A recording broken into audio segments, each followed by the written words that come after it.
Question है राष्ट्रीय ध्वज की लंबाई और चौड़ाई का अनुपात कितना है। ऑप्शन नंबर ए है 2:2, ऑप्शन नंबर बी है 2:3, ऑप्शन नंबर सी है 3:2, ऑप्शन नंबर डी है 1:2। जो भारत का राष्ट्रीय ध्वज है जिसे हम तिरंगे के नाम से जानते हैं उसकी लंबाई और चौड़ाई का अनुपात आपको बताना है। चार ऑप्शन आपको यहाँ पे दे रखे हैं 2:2, 2:3, 3:2 और 1:2। तो कमेंट के माध्यम से जल्दी से आंसर बताइए दोस्तों। तो इसमें हमारा करेक्ट आंसर हो जाएगा ऑप्शन नंबर सी, 3:2 होता है तिरंगे की लंबाई और चौड़ाई का अनुपात। नेक्स्ट है हमारा राष्ट्रीय ध्वज तिरंगे का सफ़ेद पट्टी किस बात का संकेत है। ऑप्शन नंबर ए है विकास और सत्य का, ऑप्शन नंबर बी है साहस और विकास का, ऑप्शन नंबर सी है शांति और सत्य का, ऑप्शन नंबर डी है अन्य। तो इन चारों में से आपको आंसर बताना है कि जो तिरंगा झंडा होता है उसमें जो बीच में जो सफ़ेद रंग की पट्टी होती है वो हमें क्या संकेत देती है। तो इसमें हमारा करेक्ट आंसर हो जाएगा ऑप्शन नंबर सी, शांति और सत्य का संकेत देती है सफ़ेद पट्टी। नेक्स्ट हमारा राष्ट्रीय ध्वज तिरंगे का हरा रंग क्या दर्शाता है। तो ऑप्शन नंबर ए है विकास और सत्य को, ऑप्शन नंबर बी है विकास और उर्वरकता को, ऑप्शन नंबर सी है शांति और सत्य को, ऑप्शन नंबर डी है अन्य। तो हरा कलर जो होता है तिरंगे में वो क्या दर्शाता है वो आपको बताना है। चार ऑप्शन आपके पास में हैं तो इसमें हमारा करेक्ट आंसर हो जाएगा ऑप्शन नंबर बी, विकास और उर्वरकता को दर्शाता है हरा रंग। नेक्स्ट हमारा राष्ट्रीय ध्वज तिरंगे के चक्र में कितनी तिलियां होती है। ऑप्शन नंबर ए है 22, ऑप्शन नंबर बी है 12, ऑप्शन नंबर सी है 24, ऑप्शन नंबर डी है 25। तो जो राष्ट्रीय ध्वज का जो तिरंगा होता है हमारा उसमें जो सफ़ेद पट्टी होती है उसके मध्य में एक चक्र होता है और उसमें कुछ क्रॉस कलर की आपने लाइनें यानी कि तिलियां दिखी होगी। तो उन तिलियों की संख्या आपको बतानी है। चार ऑप्शन आपके पास में है 22, 12, 24 और 25। तो इसमें हमारा करेक्ट आंसर हो जाएगा ऑप्शन नंबर सी, 24 होती है तिलियों की संख्या जो कि हमें 24 घंटे प्रगति करने की शिक्षा देती है।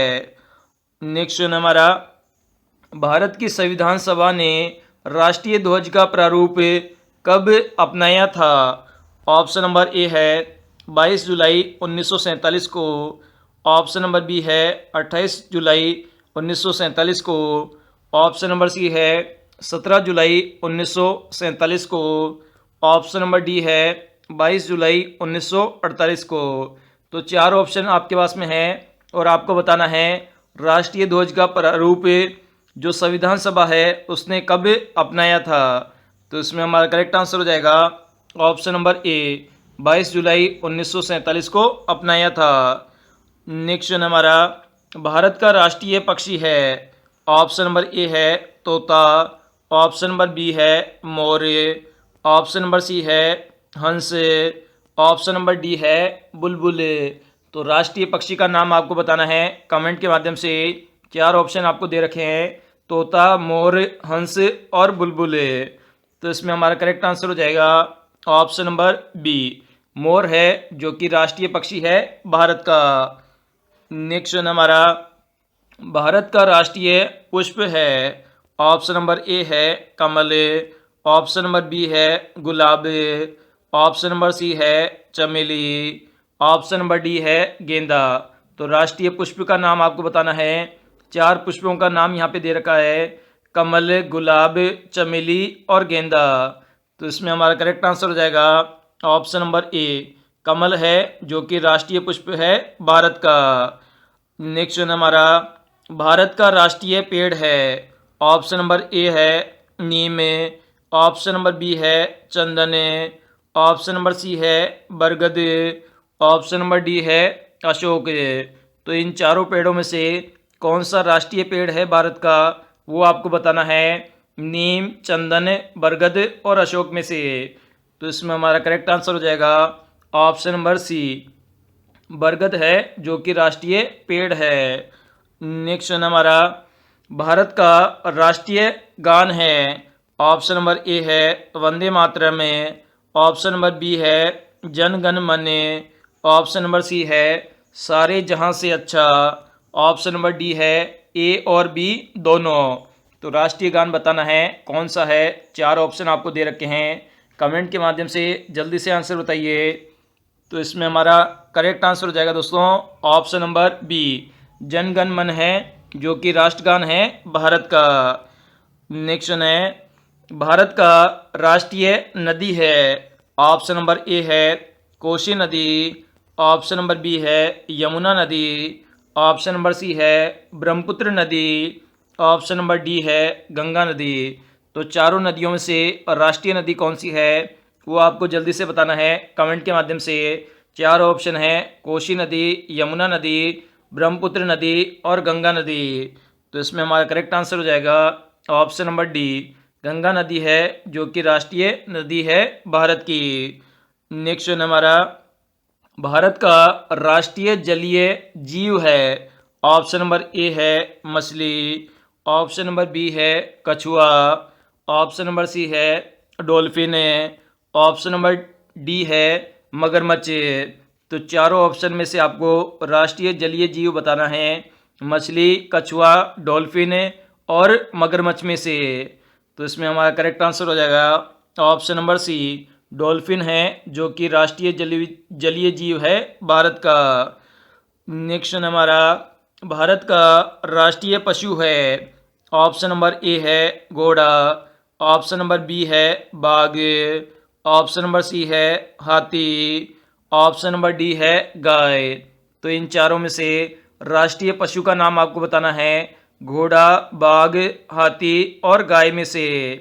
तो इसमें हमारा करेक्ट आंसर हो जाएगा ऑप्शन नंबर बी बाघ है राष्ट्रीय पशु भारत का। नेक्स्ट हमारा भारत का राष्ट्रीय गीत है। ऑप्शन नंबर ए है वंदे मातरम में, ऑप्शन नंबर बी है जन गण मन, ऑप्शन नंबर सी है हम होंगे कामयाब, ऑप्शन नंबर डी है ए और बी दोनों। तो यहाँ पे राष्ट्रीय गीत की बात हो रही है। भारत के 4 ऑप्शन आपको दे रखे हैं, कमेंट के माध्यम से जल्दी से आंसर बताइए दोस्तों। तो इसमें हमारा करेक्ट आंसर हो जाएगा ऑप्शन नंबर ए बिल्कुल करेक्ट हो जाएगा। वंदे मातरम है राष्ट्रीय गीत, मतलब राष्ट्रीय गीत और राष्ट्रगान में आपको कन्फ्यूजन नहीं होना है। राष्ट्रगान है जनगण मन अधिनायक और राष्ट्रगीत है वंदे मातरम में। नेक्स्ट हमारा भारत का राष्ट्रीय फल है। ऑप्शन नंबर ए है सेब, ऑप्शन नंबर बी है आम, ऑप्शन नंबर सी है अनानास, ऑप्शन नंबर डी है नारियल। तो भारत के राष्ट्रीय फल का नाम आपको बताना है। 4 ऑप्शन आपके पास में है सेब, आम, अनानास और नारियल। तो इसमें हमारा करेक्ट आंसर हो जाएगा ऑप्शन नंबर बी आम है राष्ट्रीय फल भारत का। नेक्स्ट हमारा भारत का राष्ट्रीय खेल है। ऑप्शन नंबर ए है शतरंज, ऑप्शन नंबर बी है कबड्डी, ऑप्शन नंबर सी है फुटबॉल, ऑप्शन नंबर डी है हॉकी। तो इन चारों खेलों में से भारत का राष्ट्रीय खेल आपको बताना है। 4 ऑप्शन है आपके पास में शतरंज, कबड्डी, फुटबॉल और हॉकी। तो कमेंट के माध्यम से आंसर दे दिया होगा दोस्तों आपने। तो इसका करेक्ट आंसर है ऑप्शन नंबर डी हॉकी है राष्ट्रीय खेल। नेक्स्ट हमारा भारत में सबसे अधिक कहाँ सौर ऊर्जा उत्पादन होता है। ऑप्शन नंबर ए है राजस्थान में, ऑप्शन नंबर बी है गुजरात में, ऑप्शन नंबर सी है केरल में, है तमिलनाडु में। तो 4 राज्यों के नाम आपको दे रखे हैं राजस्थान, गुजरात, केरल और तमिलनाडु। और बताना है आपको कि सौर ऊर्जा का उत्पादन सबसे अधिक कहाँ होता है। तो इसमें हमारा करेक्ट आंसर हो जाएगा ऑप्शन नंबर ए राजस्थान में होता है सौर ऊर्जा का सबसे अधिक उत्पादन है। नेक्स्ट हमारा भारत में पवन ऊर्जा का सबसे अधिक उत्पादन किस राज्य में होता है। ऑप्शन नंबर ए है पंजाब में, ऑप्शन नंबर बी है तमिलनाडु में, ऑप्शन नंबर सी है मध्य प्रदेश में, ऑप्शन नंबर डी है झारखंड में। तो इन चारों राज्यों में से आपको बताना है कि पवन ऊर्जा का उत्पादन सबसे अधिक कहाँ होता है। चार ऑप्शन है आपके पास में, पंजाब, तमिलनाडु, मध्य प्रदेश और झारखंड। तो इसमें हमारा करेक्ट आंसर हो जाएगा ऑप्शन नंबर बी, तमिलनाडु में होता है पवन ऊर्जा का सबसे अधिक उत्पादन है। नेक्स्ट है हमारा, भारतीय सिनेमा के जनक थे। ऑप्शन नंबर ए है Devika Rani, option number B है Dadaram Phalke, option number C है Lumiere brothers, option number D है अन्य। तो भारतीय सिनेमा के जनक का नाम आपको बताना है। चार ऑप्शन आपके पास में है, तो इसमें हमारा करेक्ट आंसर हो जाएगा option number B, Dada Saheb Phalke है भारतीय सिनेमा के जनक। इसलिए ही जो सिनेमा का जो क्षेत्र है उसमें जो सबसे बड़ा पुरस्कार है वह दादा साहेब की याद में दादा साहेब फाल्के पुरस्कार दिया जाता है। नेक्स्ट है हमारा, भारत में डाक व्यवस्था शुरू करने वाला ब्रिटिश गवर्नर जनरल था। तो ऑप्शन नंबर ए है Lord Dalhousie, option number B है Lord Cripps, option number C है Lord Curzon, option number D है लॉर्ड माउंटबेटन। तो इन चारों गवर्नर जनरल में से आपको बताना है कि भारत में किसने डाक व्यवस्था शुरू की थी। तो इसमें हमारा करेक्ट आंसर हो जाएगा ऑप्शन नंबर ए, लॉर्ड डलहौजी ने शुरू की थी भारत में डाक व्यवस्था। और वर्तमान में भारत सबसे बड़ी डाक व्यवस्था रखता है पूरे विश्व में। नेक्स्ट है हमारा, भारत में शिक्षा है एक। तो ऑप्शन नंबर ए है नागरिक अधिकार, ऑप्शन नंबर बी है राज्य दायित्व, ऑप्शन नंबर सी है राजनीतिक अधिकार, ऑप्शन नंबर डी है मूलभूत अधिकार। तो भारत में शिक्षा क्या है? चार ऑप्शन आपके पास में है, नागरिक अधिकार, राज्य दायित्व, राजनीतिक अधिकार और मूलभूत अधिकार। तो इसका आंसर आपको कमेंट के माध्यम से बताना है दोस्तों। अगर आज का वीडियो पसंद आया दोस्तों तो इसे अपने सभी दोस्तों के साथ फेसबुक और व्हाट्सएप अकाउंट के माध्यम से शेयर कर दीजिए। और अभी तक स्टडी रीड आउट चैनल को सब्सक्राइब नहीं किया तो प्लीज़ इसे सब्सक्राइब कर लीजिए और बेल आइकन बटन को भी दबा लीजिए दोस्तों।